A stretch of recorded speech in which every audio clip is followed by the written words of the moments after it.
The battle for Pennsylvania. So it's a must-win, right? President Trump won Pennsylvania by less than a percentage point last time around. And look, you got to pull it off this time, pretty much almost for sure. So how do voters there feel about him right now and those racist tweets? Van Jones was just there today, this morning, and he found out. Show of hands, who voted for Donald Trump in 2016? Raise your hand. 2. So let me focus on you. 2. Are you planning to vote for Donald Trump in 2020? Well, I haven't made up my mind yet whether I was going to vote for him or not. I am leaning more towards him than I am the other candidates right now. The economic situation for me and my business is going very well. So that, economics is a big, important issue here. Gotcha. And what about you? Yeah, I am. All this far left talk is kind of scaring me when it comes to the border. So let's just address the elephant in the room. You're like a young black dude with tattoos and stuff. Why do you support Donald Trump, given some of his racially inflammatory rhetoric? Yeah, well, I think so. Look, I mean, I was raised in a conservative family, and I'm in business. I'm a business consultant, and business is great. I don't want to lose that, and I know that, a lot of the rhetoric that comes out of the White House off Twitter is concerning, but putting personal feelings aside, I think that we're having a great economic boom. I mean, people are risking their lives to come here. How do you size up this whole thing where President Trump comes out and says to these women, go back to whatever country you came from? It's a man in desperation. He's desperate. Desperate what? To be president, the only person he cares about is himself. He rode in on the coattails of Obama.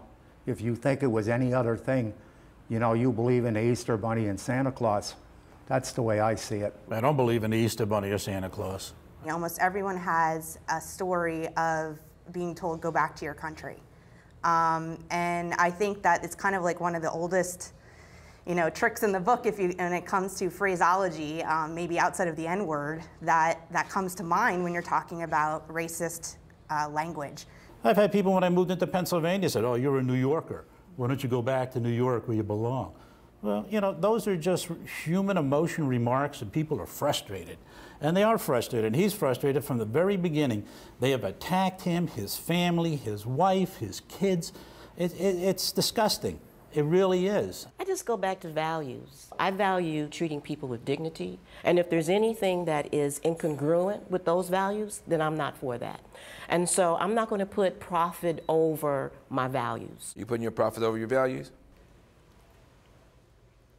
That would be a yes. Look, I that think would be a yes. I think that this go back comment hit a lot of us that support him. It hit a lot of us in the gut, and I think that the president is putting a lot of us in a very precarious situation. I think the president has a base, and he has a far right-wing base, and there's a lot of white nationalists, a lot of racists, a lot of anti-Semites in that base. So what I'm going to do is I am going to have a PR strategy that is going to rile up the base. And so I feel like a lot of us feel like, wow, like where do we fit in, anymore? Are we still welcome in this movement? Are people of color still welcome? So a lot of us are still reeling from that comment. And I will tell you, a lot of my friends that are black conservatives, a lot of them have jumped off the Trump train. They've gone over to Kamala Harris's side. They've got involved in her campaign, and also Joe Biden's, certainly here in the Commonwealth of Pennsylvania.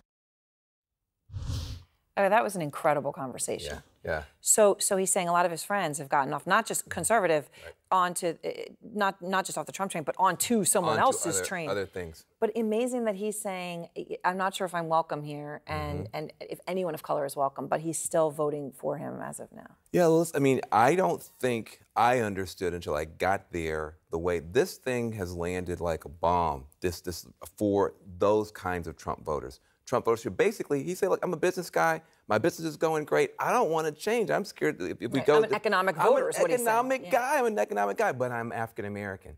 And this last round has pushed some of his fellow black conservatives away. And so I think we got a lot going on here in these swing states. I want to go back.